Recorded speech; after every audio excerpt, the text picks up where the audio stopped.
behind Dad. Okay. Hey, Mimi. You're alive. Yay. Hot Samach. All right. Do we have more than one shofar blower?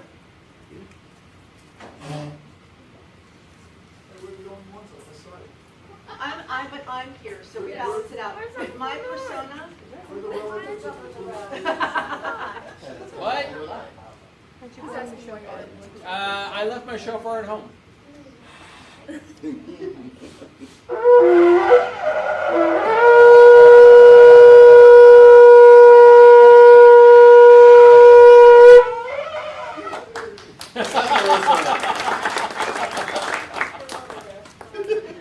All right. Go ahead, sweetheart. Come, go sit. Thank you so much. He still does it better than I do. I cannot blow the shofar for anything. Sounds like a wounded yak. Oh, Moms. I have officially ordered myself actually a smaller ram's horn shofar to use because I love the big Yemenite ones, but they are difficult, especially when you're trying to do a lot. Yes. So I finally ordered a short one. We'll see how it sounds. Well, it takes a lot more volume of air, which is why when Daniel was going to do the 100 shofar blast, I said, why don't you use my shofar? I'll use He's mine. so stubborn about it. No problem. No. Oh. Your shofar is harder to blow. No, it's I not. disagree, but It that's is okay. stupid simple. Maybe it's simply because you have not really practiced with the short Sure. one. Yeah. But I would imagine it would be easier because you have, Less air to volume. blow through. We'll be working on it throughout the year. It's like, it's not like this was a surprise. But we forgot till last minute. Yeah. Daniel seems surprised. Stupid. Oh, it's Yom Teruah again. Oh my gosh. Yeah. You're aware that it's happened every year since, like, the dawn of the nation. Wait, Well, what? last year was his first year. Yes. I have a really stupid question. Are we doing music tonight? Yes. Okay. Oh, are we? We're going to have to be really tightly knit in this I know. circle. If y'all haven't practiced it, practice it. Dinosaur arms. By the way, the indoor sukkah, it looks good. Look at that. I really have to thank Kezzy. She did the majority of the background, so thank you so much. And then I know Gary was up here adding some flowers. I'm sure there were others, I just didn't see it. Ladies were up here. So Jeannie and Brenda. So this is what it's supposed to be. You all participating, and it looks lovely. Coffee and a wine. So we just weren't quite sure what the weather was going to do, and we thought about having it outside. Then I'm like, well, if it gets windy, then we're just going to be chasing the sukkah across the yard. So we figured this would be a safe bet. 40 years wandering around. 40 years Wandering after the sukkah, yeah. Oh, goodness. All right. So there's of course a lot of traditions involved with this holiday.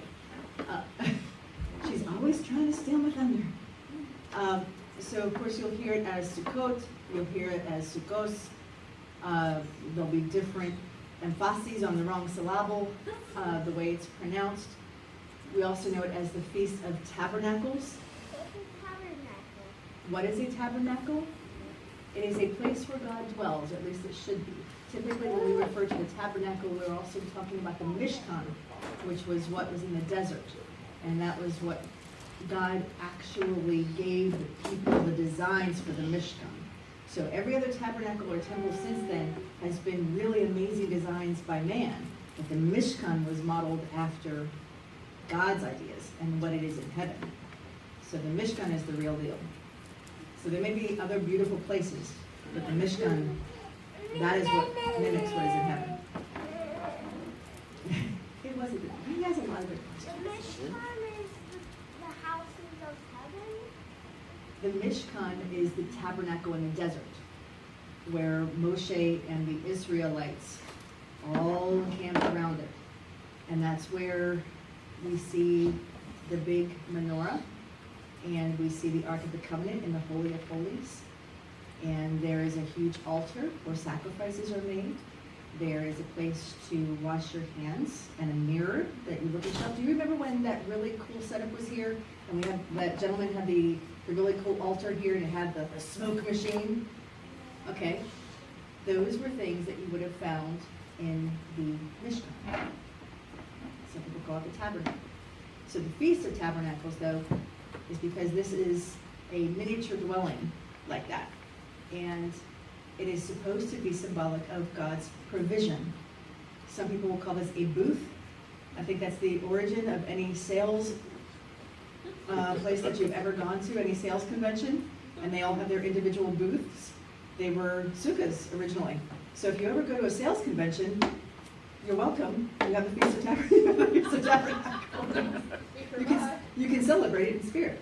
And it's always fun because when you're trying to say Feast of Booze, you're trying to make sure it doesn't sound like a college frat party and say it's Feast of Booze. So we have a lot of fun with the different names for Sukkot. That was Purim. That was Purim. Well, Passover. Well, the 4 cups, yeah. Is it almost May? What, honey? Is it almost May? Yes. You know you can look out the window and check. So there are a number of traditions that we hold for this festival. One of them, the prominent one, is the lulav. And that is, of course, based on the Levitical scriptures of taking the 4 species. And even Solomon himself didn't understand what the 4 species represented. And I find that amazing that such a learned man wasn't quite sure why these things were selected. So the sages have actually provided some amazing insights into what these elements represent. They have both spiritual and physical mirrors in our world. So we're going to be going over that here in a little bit. But before I forget, we're going to go ahead and do the short version of the Shema. And then I will go ahead and discuss these traditions before we get to eat. Just so you know what's out there. We got sunnies. We got some chopped brisket. We got some pulled chicken. We got some turkey. We got some mac and cheese. We got some peach cobbler going on. Lots of rolls. We got coleslaw, potato salad. So we got lots. So when it is time to break bread, we will do so, and we'll just have Rabbi Norman do the bracha. And apparently, I picked out a good wine. Oh, yeah. Very good. Yeah, that first bottle of Pinot is almost gone. Oh, seriously? I said booze, not booze. Hey, Sorry, what? it's just a social lubricant. Well, then in that case, maybe I should have had some. We're really It's B-O-O-T-H-S. Booth. But the plural is booths. But the reason it's funny is the word booze, like B-O-O-Z, is another word for alcohol. So that's why it's funny. All right. If I could have you stand, please. Remember, this is just the shortened version of the Shema. Get it stand.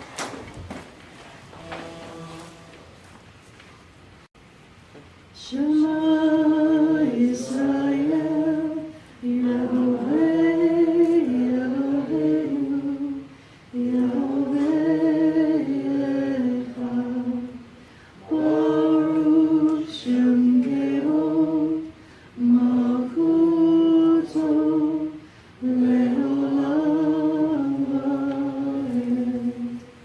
Hear, O Israel, Yahweh is Elohim, Yahweh is one. Blessed is the name of his glorious kingdom for all eternity. Amen. You may be seated. Get it.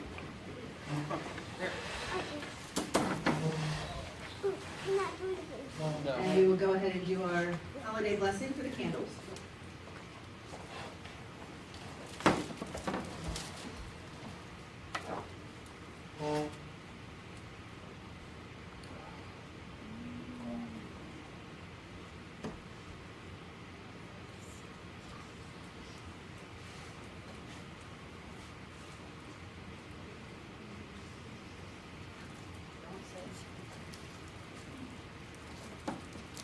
And my throat is giving me a little bit of trouble, so I think we want to just say this one here tonight. Baruch atah Yehovah Eloheinu melech haolam, she'ehyanu v'kiyamanu v'higyanu lazeman hazeh.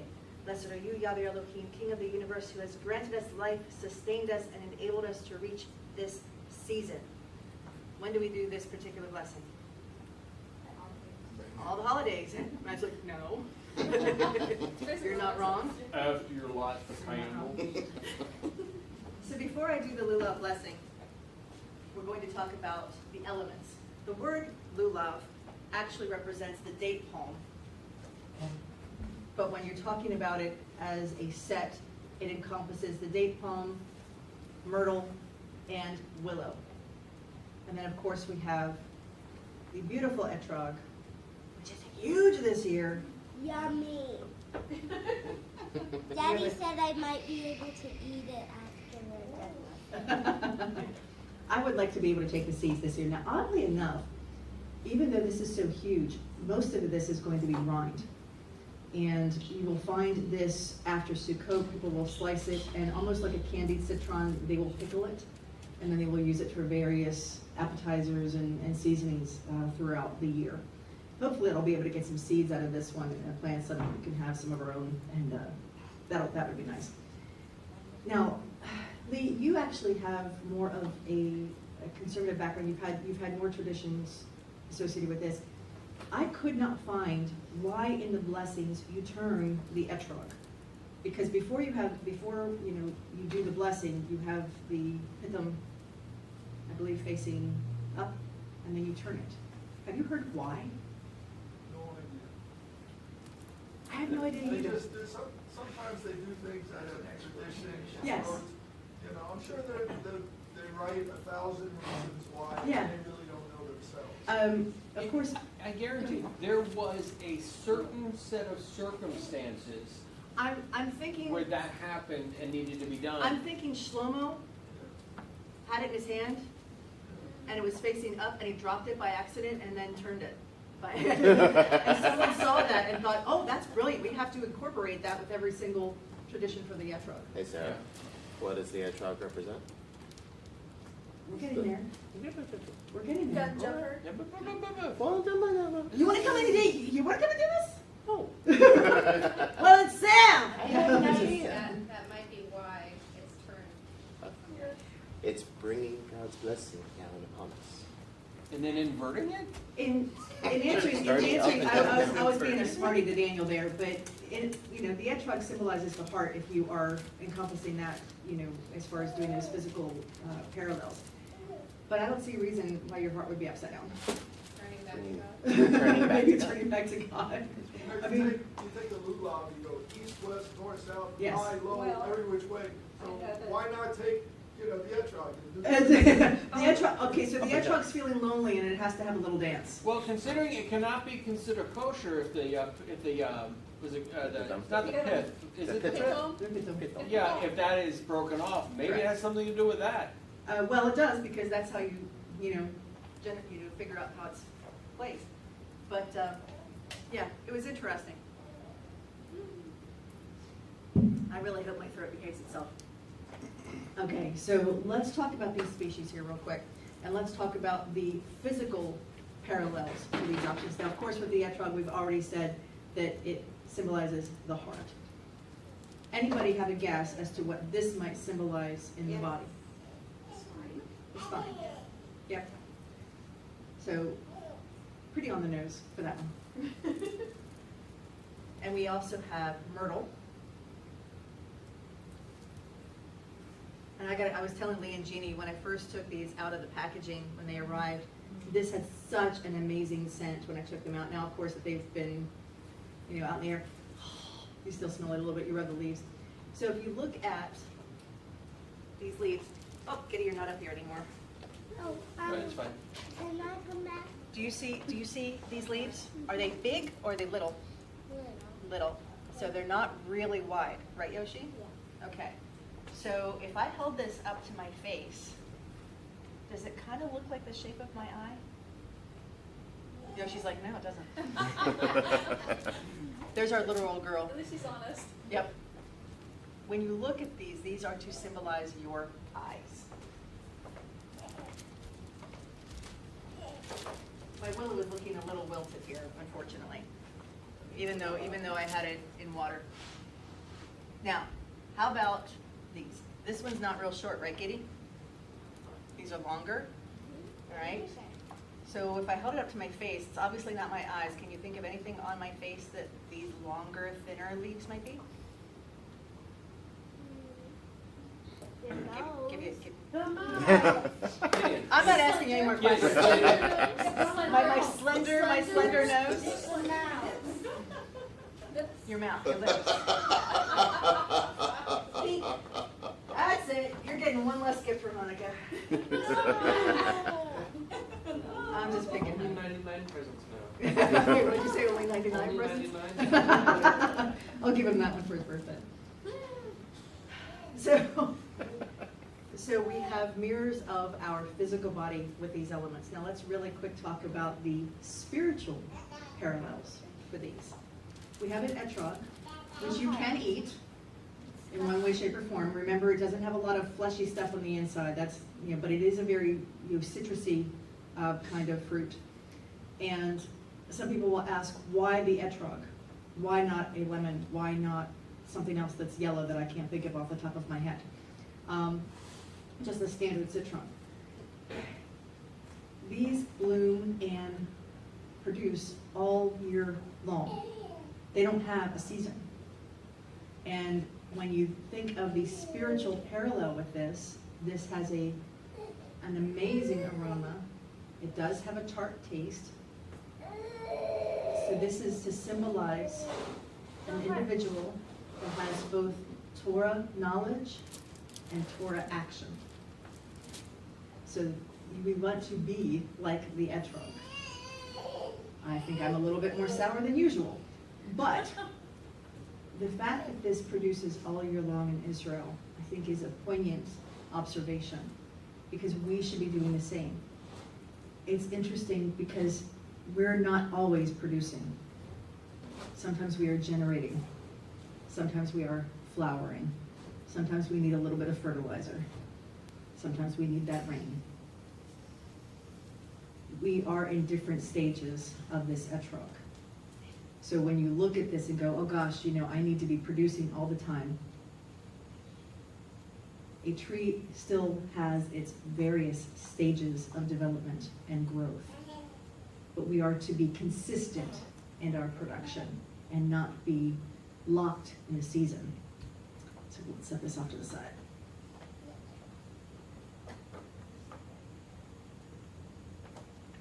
You always want to be careful with the etrog. Yes? An etrog tree grown from cutting will typically begin to bear fruit in about 3 to 4 years if grown from seed. It will take longer, potentially taking 7 years or more to produce fruit. The fruit itself requires a ripening period of 10 months or more after flowering to become fully developed. Did you say 7? What was that? You said 3 years and 7 years? Right, so etrog from a cutting will typically begin to bear fruit in about 3 to 4 years. If grown from a seed, it's 7. Interesting. And It took a long time to grow that little guy. Yeah.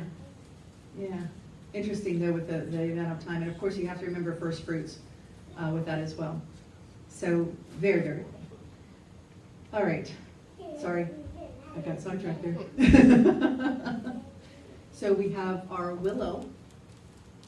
And to the best of my knowledge, I don't know if you've ever seen a willow tree bear fruit. And there's really no scent. So this would be indicative of a person who has neither Torah knowledge nor the actions or the behavior that goes with it. So this could almost be considered kind of a deplorable person. They don't have good actions and they don't have biblical knowledge. So not someone that we would want to be associated with. We have the date palm. Now this one can actually be a little confusing because I want to say that it bears fruit. So this is indicative of a person who has good actions. But when you read in the Mishnah regarding this, it's actually the reverse of that. So the fruit is the Torah. That's the Torah knowledge that they have. And the fact that it has no scent is that they have no action, or that they have no really, they are intent on scholarly pursuits, but not on acting on those pursuits. So this would be someone that maybe became a hermit, and they live on the mountaintop, and they are praying, and they are meditating, and they are studying, but they don't come down and mingle with the common folk and represent that light of Torah to the nations. And then, of course, we have our myrtle, which, as I mentioned, has an amazing scent, but of course it doesn't bear fruit. So this would be the individual that has amazing behavior. They're good people. They have good actions, but they lack the knowledge. They lack the intellectual pursuits of the Torah. So when it gets right down to it, you know, if I had to choose of any of them here along the side, I really like the myrtle. It smells good. And when it gets right down to it, we know a lot of people who have good actions, but they're not necessarily Torah observant. And I think I've told you before, there will be varying degrees in the kingdom of God. And I don't think our Christian brothers and sisters are necessarily going to be, they're not going to be lost. Because if you have a true heart for God, you believe that Yeshua is the Messiah, that's kind of the starting point for your salvation. But you should always be striving to learn. And you should never just outright say, oh, well, that's just not how we do it, or that was nailed to the cross and we no longer follow that. Those are trite responses, and they are a lazy way of looking at your studies. There's no reason why anyone should reject the Torah. There is nothing within Torah that would dissuade you from following the Father. There's nothing within Torah that negates the existence of our Messiah, Yeshua. So obviously we should be all striving, Christian, Jew alike, to be that etrog and be sour. Or just tart. That's the good kind of, right? So again, before we do the Lulav blessings, let me make out my notes because there are a couple of things I wanted to mention.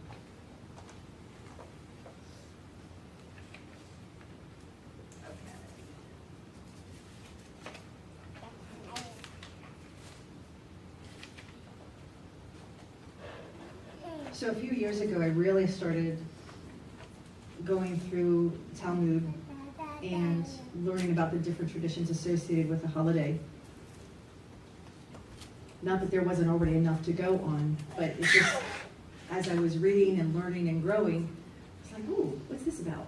What's that about? So of course we have this illumination ceremony, where in the Old Testament, this would have been before Yeshua's day, unfortunately, there would have been 4 huge golden lamps. In our measurements, they would have been about 75 feet high. And it is said, according to the Mishnah, that these lamps gave off so much light that you would be able to sift wheat by its light in the middle of the night.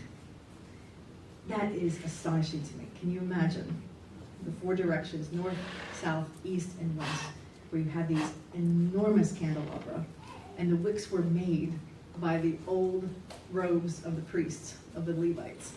So let nothing go to waste.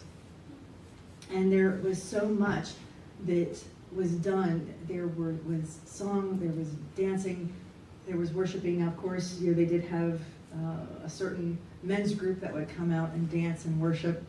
But then you have the women singing and dancing and praising God for the libation ceremony. So this would be men that they had brought in huge cisterns of water. And usually when you would have the temple sacrifices, you would use both water and wine on the altar. And I thought that was a beautiful parallel for the blood of Yeshua and Torah, our deeds and our spirit, our hearts and our minds. It seems like there's almost always 2. Uh-oh. That was all I could say. There were always 2.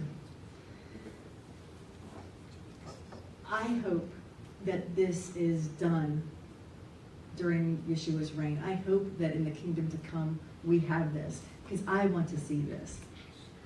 I mean, we love to dance, we love to have fun, and this would have been one of the biggest parties with this water being brought in, and I can only imagine these enormous gold candelabras, one at each gate, reflecting that light, seeing the water.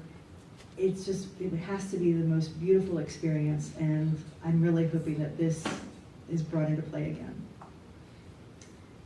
So getting into some of the biblical parallels here, because people typically ask, what do we study during this time? Sukkot is one of my favorite holidays. I love the sukkah, I love the flowers, it's a harvest time festival. Usually it should be cooler. I'm sure somewhere it is, but it's not here. So we just have to make believe. But when it gets right down to it, there are particular scriptures that are read at this time of year. And the holiday of Sukkot is dedicated to the study of Ecclesiastes, one of your favorite books. So this book, let me make sure I got my notes here right.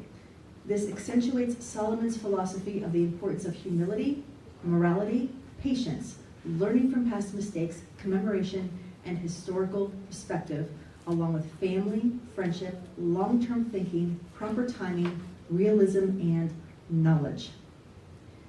That sounds a whole heck of a lot like what we should have been doing during the 10 days of awe, yes? So again, we are bringing in this theme.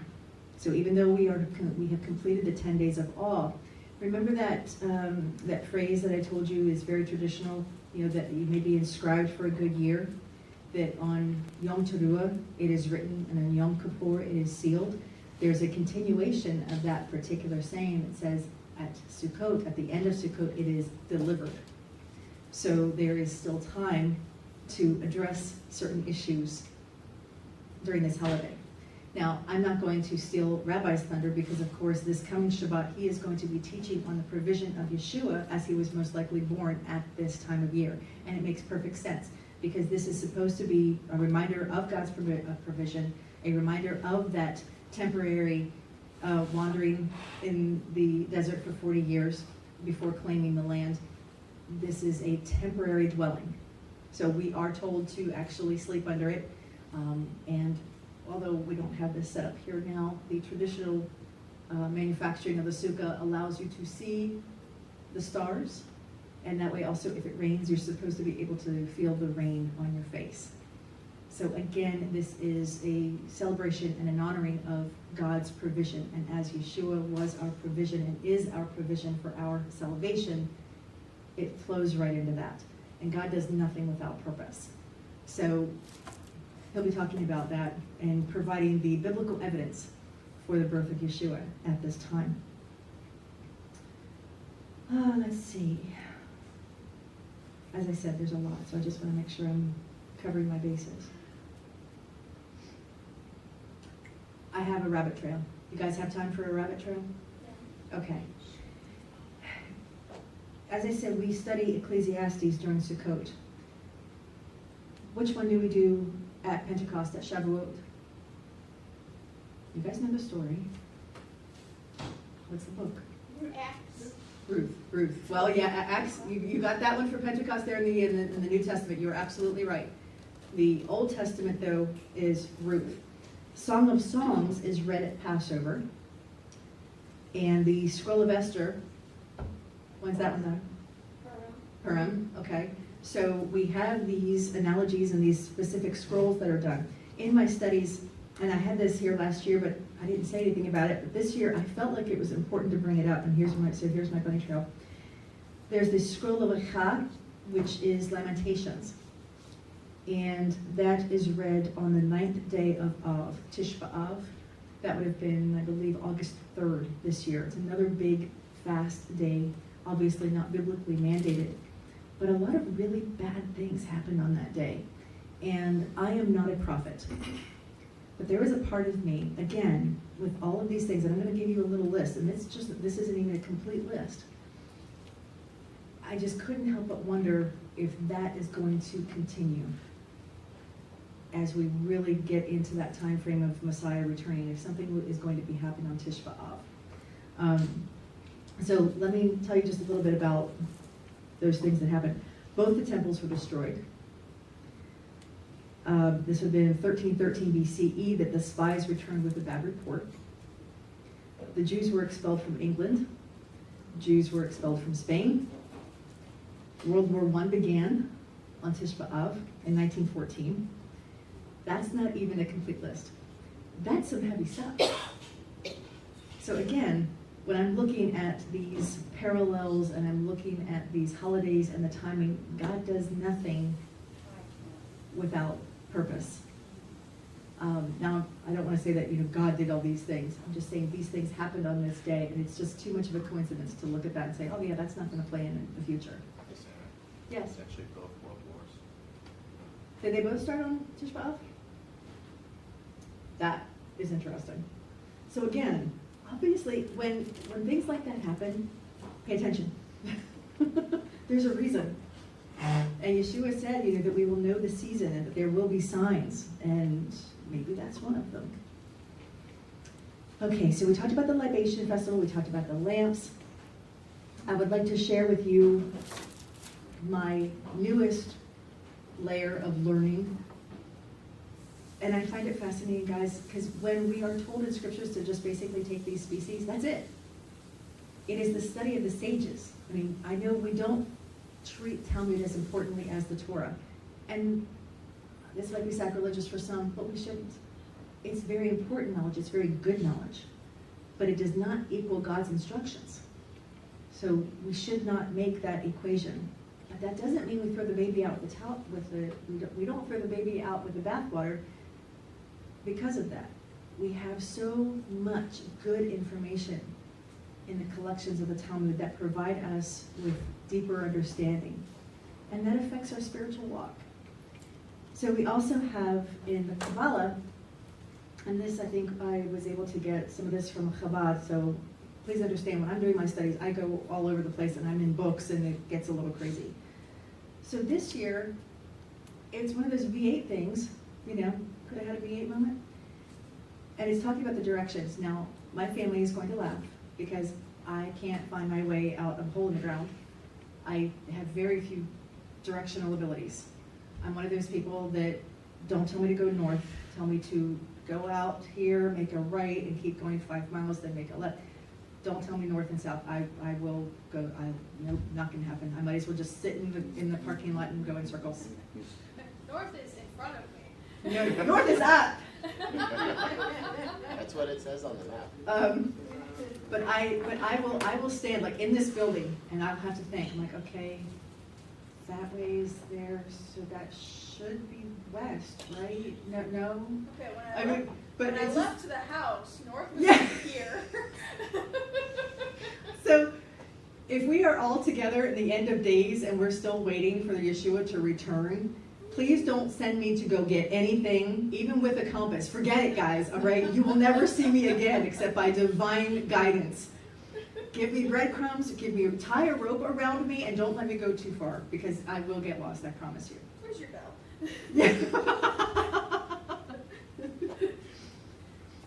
So, this is a standard joke, because when I have the lulav in hand and I've done the blessing, I'm like, okay, north. And you guys have to direct me which way I'm going. I like it much better because, there's a Reformed rabbi that she's done this, and it's like one of the only ways I really remember it, because she just does it really simply. She's here in front, there in the back, and this, left, right. She keeps it real simple. There's no north, south, east, west for her. But this one brings in the Kabbalah and the divine emanations, the elements of the Sephirot. So when you point the lulav south, it indicates kindness, or chesed. North is discipline, gevura. Errol, don't yawn, you're going to make me yawn, sorry. East is reflective of harmony, or tiferet. Up is perseverance, netzach. Down, submission. West is yesod, connection. And then most of the sages will agree that you bring the lulav back into your heart. And when you bring the 4 species toward the heart, that indicates communication, which is malchut, kingdom. So that is where you're really connecting. So make sure that you're, if you have a lulav, or if you're going to have a lulav, it's a really nice representation, and you can think of all these divine emanations in the Sephirot and how you connect with your Heavenly Father. I think that's a beautiful way of looking at it. So that's my new element for this year, my connection there to the Sephirot. All right, I think I have covered everything that I wanted to cover for the most part, unless I'm going to go really long and I don't want to. Bless you. And Myrtle must be getting to me. All right. Do you have any questions about the traditions I've covered tonight or any of the things that we mentioned? The separate thing was cool though. That was new info. It was new info. I like that. I always try to change it up. Always learn something new. Yeah. Well, and that's one of the things I love because you don't get that information in Scripture. You don't get it in the Chumash. You know, you've got to go to the Talmud and, you know, the Mishnah, the Gemara, all of that. You've got to go to that in order to get this really cool information. You've got to go to the Zohar because that's what it talks about. So these are very good tools as long as you have the foundation for Torah. Okay. All right, guys. I'm going to need your help. I'm The set east. time has come. That's not going to help me. Okay. She's gonna walk Hold on, right hold there on. and then she's gonna face The it. road, the road, okay. Tell you what. I'm just going to follow the reform. 491 is west.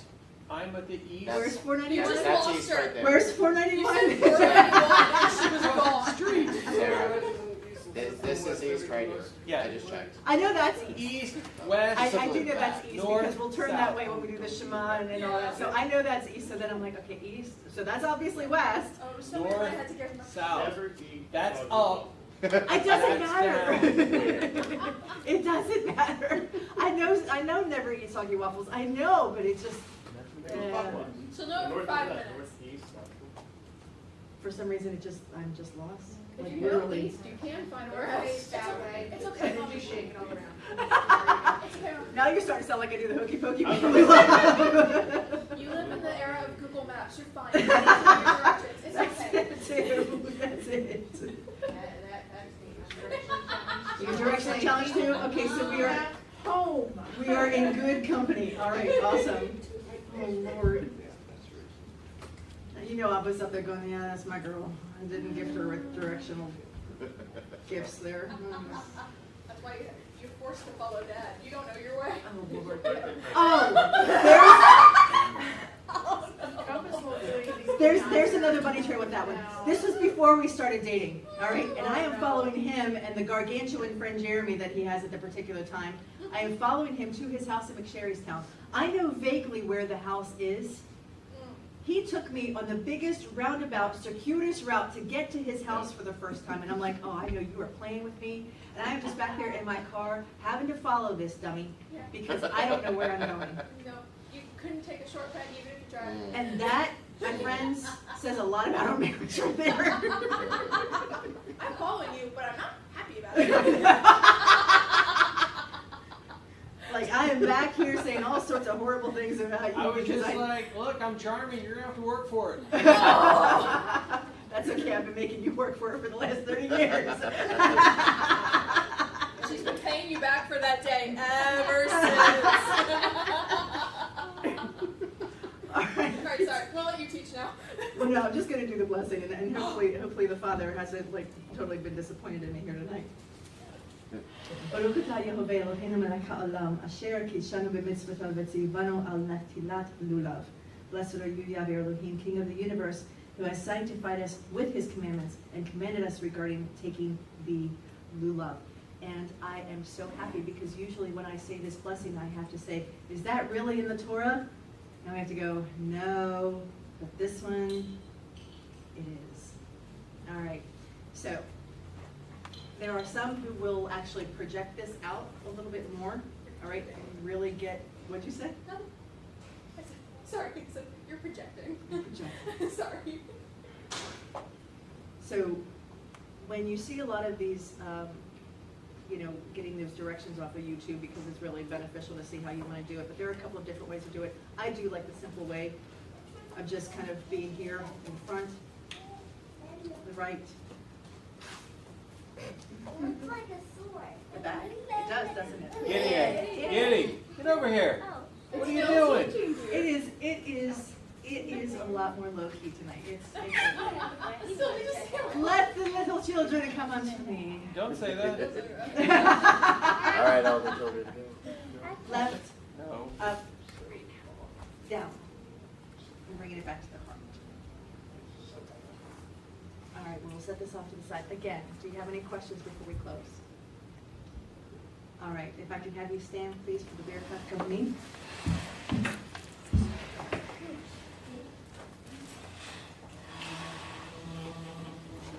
You know, I hope it's not irreverent, but when it comes to any child, I never want to turn them away with them asking questions. You know, they need to be able to feel comfortable to ask those questions, to get involved. And you know, we try to keep it within a certain boundary. Corral them. But, yeah, we try to corral them. But I think it's a wonderful thing when you ask questions, guys. All right.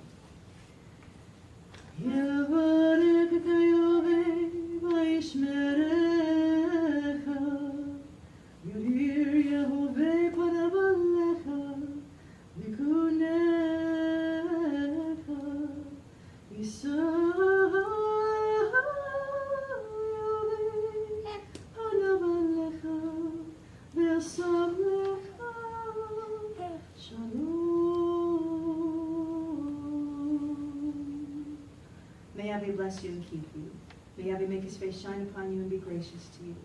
May Yahweh lift up his countenance upon you and give you peace. And the congregation responds, so may it be. Amen.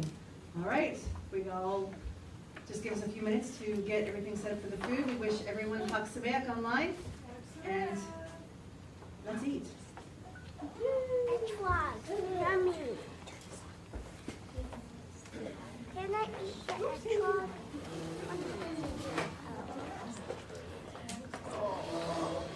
I put her to sleep. No, you didn't do it. She was already kind of tired before everything even I'm so started. hungry. I want to eat the etrog. What?